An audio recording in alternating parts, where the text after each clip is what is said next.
Here's Lester Holt. Good day, everyone. We're coming on the air with breaking news just moments from now. President Biden is expected to make remarks about the recent spate of high-altitude objects shot down by the U.S. military over North America. A total of 4 have been brought down in the past 2 weeks, but we really only know anything about the first one, shot down February 4th and later recovered off the coast of South Carolina. U.S. officials say that was a Chinese spy balloon. The Chinese say it was a weather monitoring aircraft that drifted off course. 3 other unidentified objects were then brought down since then, one in the icy waters off northwestern Alaska, another in Canada's Yukon, and a third in Lake Huron. Recovery missions for all those are underway, but hampered by weather conditions and difficult terrain. But exactly what they are and where they came from remain a bit of a mystery. Let's go to our chief White House correspondent, Kristen Welker, right now. Kristen, the president has taken some dings from both sides of the aisle over transparency in all this. He absolutely has, Lester, and these remarks come amid that mounting pressure for him to address the American people and to give some information about the Chinese spy balloon and those 3 unidentified objects. And here is the president. Last week, in the immediate aftermath of the incursion by China's high-altitude balloon, our military, through the North American Aerospace Defense Command, so-called NORAD, closely scrutinized our airspace, including enhancing our radar to pick up more slow-moving objects above our country, around the world. In doing so, they tracked 3 unidentified objects, one in Alaska, Canada, and over Lake Huron in the Midwest. They acted in accordance with established parameters for determining how to deal with unidentified aerial objects in U.S. airspace. At their recommendation, I gave the order to take down these 3 objects due to hazards to civilian commercial air traffic and because we could not rule out the surveillance risk of sensitive facilities. We acted in consultation with the Canadian government. I spoke personally with Prime Minister Trudeau from Canada on Saturday. And just as critically, we acted out of an abundance of caution and an opportunity that allowed us to take down these objects safely. Our military and the Canadian military are seeking to recover the debris so we can learn more about these 3 objects. Our intelligence community is still assessing all 3 incidences. They're reporting to me daily and will continue their urgent efforts to do so, and I will communicate that to the Congress. We don't yet know exactly what these 3 objects were, but nothing right now suggests they were related to China's spy balloon program or that they were surveillance vehicles from any other country. The intelligence community's current assessment is that these 3 objects were most likely balloons tied to private companies, recreation or research institutions studying weather or conducting other scientific research. When I came into office, I instructed our intelligence community to take a broad look at the phenomenon of unidentified aerial objects. We know that a range of entities, including countries, companies, and research organizations, operate objects at altitudes for purposes that are not nefarious, including legitimate scientific research. I want to be clear. We don't have any evidence that there has been a sudden increase in the number of objects in the sky. We're now just seeing more of them, partially because the steps we've taken to increase our radars, to narrow our radars. And we have to keep adapting our approach to dealing with these challenges. That's why I've directed my team to come back to me with sharper rules for how we will deal with these unidentified objects moving forward, distinguishing between those that are likely to pose safety and security risks that necessitate action and those that do not. But make no mistake, if any object presents a threat to the safety and security of the American people, I will take it down. I'll be sharing with Congress these classified policy parameters when they're completed, and they'll remain classified so we don't give our roadmap to our enemies to try to evade our defenses. Going forward, these parameters will guide what actions we'll take while responding to unmanned and unidentified aerial objects. We're going to keep adapting them as the challenges evolve, if it evolves. In addition, I've directed my national security advisor to lead a government-wide effort to make sure we are positioned to deal safely and effectively with the objects in our airspace. First, we will establish a better inventory of unmanned airborne objects in space above the United States airspace and make sure that inventory is accessible and up to date. Second, we'll implement further measures to improve our capacity to detect unmanned objects in our airspace. Third, we'll update the rules and regulations for launching and maintaining unmanned objects in the skies above the United States of America. And fourth, my Secretary of State will lead an effort to help establish common global norms in this largely unregulated space. These steps will lead to safer and more secure skies for our air travelers, our military, our scientists, and for people on the ground as well. That's my job as your President, Commander-in-Chief. As the events of the previous days have shown, we'll always act to protect the interest of the American people and the security of the American people. Since I came to office, we've developed the ability to identify, track, and study high-altitude surveillance balloons connected with the Chinese military. When one of these high-altitude surveillance balloons entered our airspace over the continental United States earlier in the month, I gave the order to shoot it down as soon as it would be safe to do so. The military advised against shooting it down over land because of the sheer size of it. It was the size of multiple school buses and it posed a risk to people on the ground if it was shot down where people lived. Instead, we tracked it closely, we analyzed its capabilities, and we learned more about how it operates. And because we knew its path, we were able to protect sensitive sites against collection.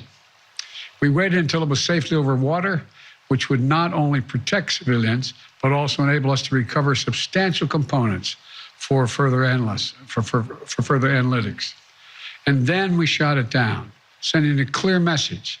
The violation of our sovereignty is unacceptable. We'll act to protect our country, and we did. Now, this past Friday, we put restrictions on 6 firms that directly support the People's Republic Liberation Army, the People's Liberation Army Aerospace Program. That includes airships and balloons, denying them access to U.S. technology. We briefed our diplomatic partners and our allies around the world, and we know about China's program and where their balloons have flown. Some of them have also raised their concerns directly with China. Our exports have lifted components of the Chinese balloon's payload off the ocean floor. We're analyzing them as I speak, and what we learn will strengthen our capabilities. Now, we'll also continue to engage with China, as we have throughout the past 2 weeks. As I've said since the beginning of my administration, we seek competition, not conflict with China. We're not looking for a new Cold War, but I make no apologies, and we will compete. And we'll responsibly manage that competition so that it doesn't veer into conflict. This episode underscores the importance of maintaining open lines of communication between our diplomats and our military professionals. Our diplomats will be engaging further, and I will remain in communication with President Xi. I'm grateful for the work of the last several weeks of our intelligence, diplomatic, and military professionals who have proved once again to be the most capable in the world. And I want to thank you all. Now look, the other thing I want to point out is that we are going to keep our allies and the Congress contemporaneously informed of all we know and all we learn. And I expect to be speaking with President Xi, and I hope we are going to get to the bottom of this. But I make no apologies for taking down that balloon. Thank you very much.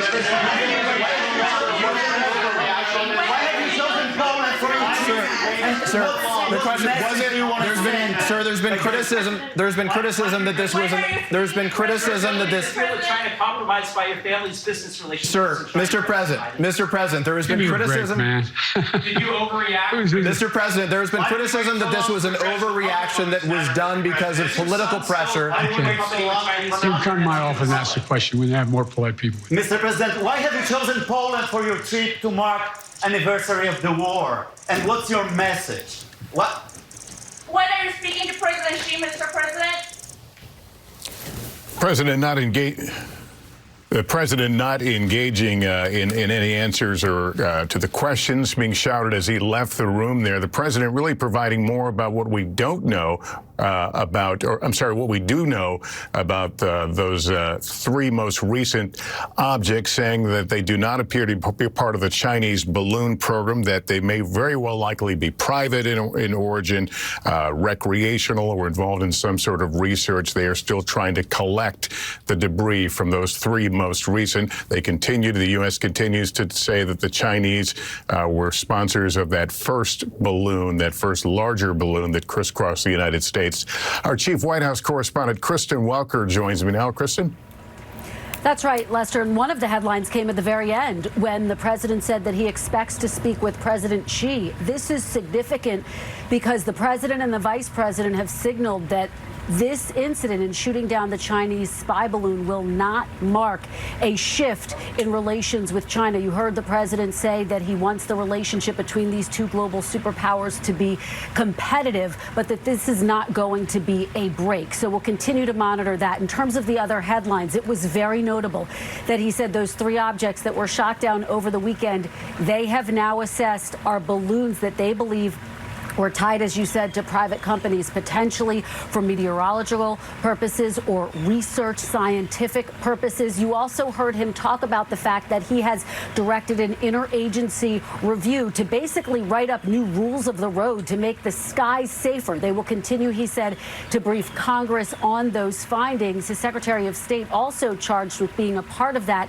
as well as trying to make the skies over the global community safer. Now, in terms of the three objects that were shot down over the weekend, you heard him talk about the fact that they are trying to recover some of the debris. But Lester, I can tell you, based on my conversations here, that has been a real challenge, a big question mark over whether they will be able to do that and get to the bottom of it.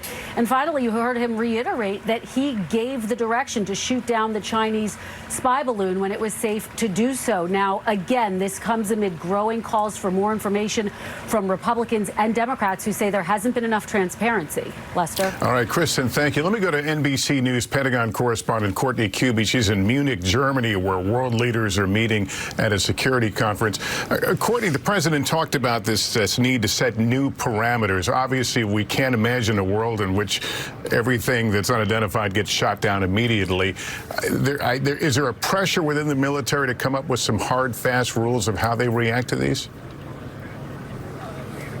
And I think this is not just going to be for the military, but this will be a wider, including the FAA, a decision about not just changing the radar parameters again, but looking at some of these smaller, maybe slower moving objects, and rather than immediately scrambling jets, but having some sort of a specific checklist of what to do. But I have to say, Lester, there were two things that really stuck out to me in the president's remarks. One was the very last line that he said before he walked away, and that was that he makes no apologies for shooting down that balloon. He didn't mention the other three objects. He specifically was saying he didn't apologize for shooting down the one balloon.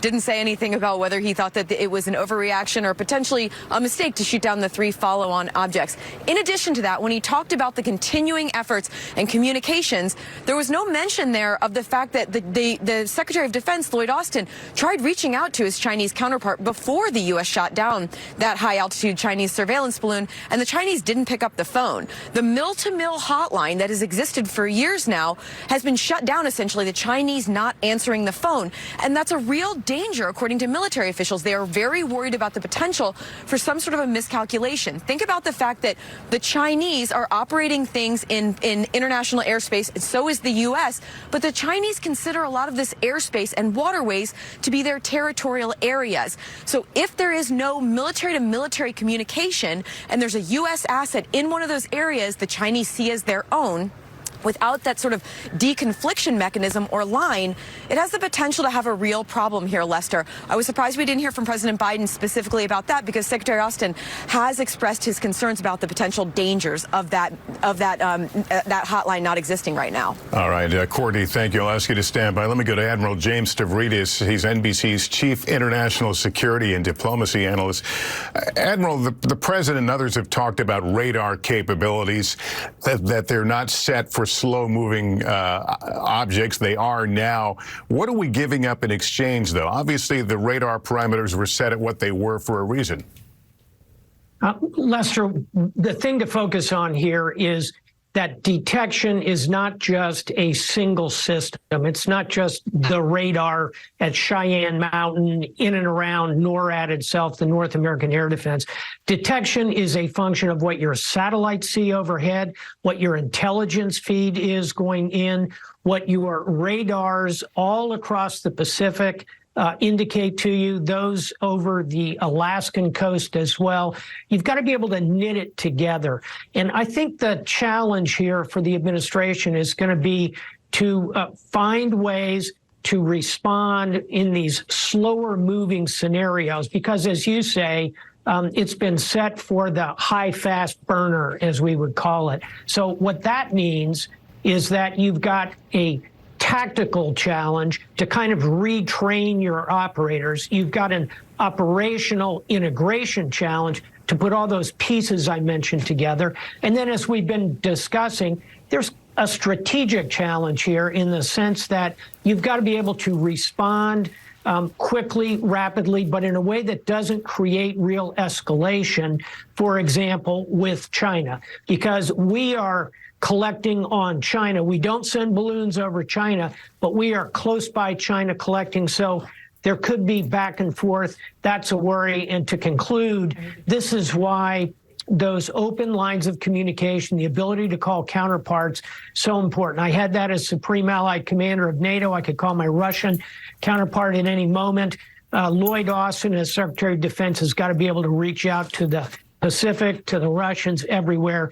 Disconcerting that the Chinese refused to take his call. Yeah, Admiral, thanks. And Kristen, before we wrap up here, what do you suspect in terms of whether this will satisfy some of the calls in Congress for more information about all this?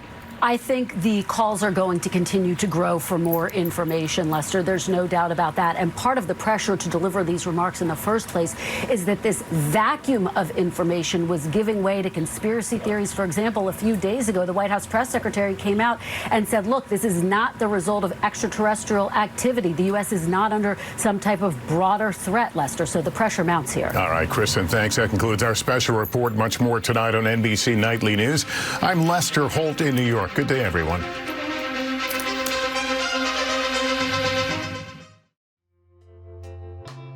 Like, share, and subscribe for the latest on North Carolina and national headlines you can't get anywhere else.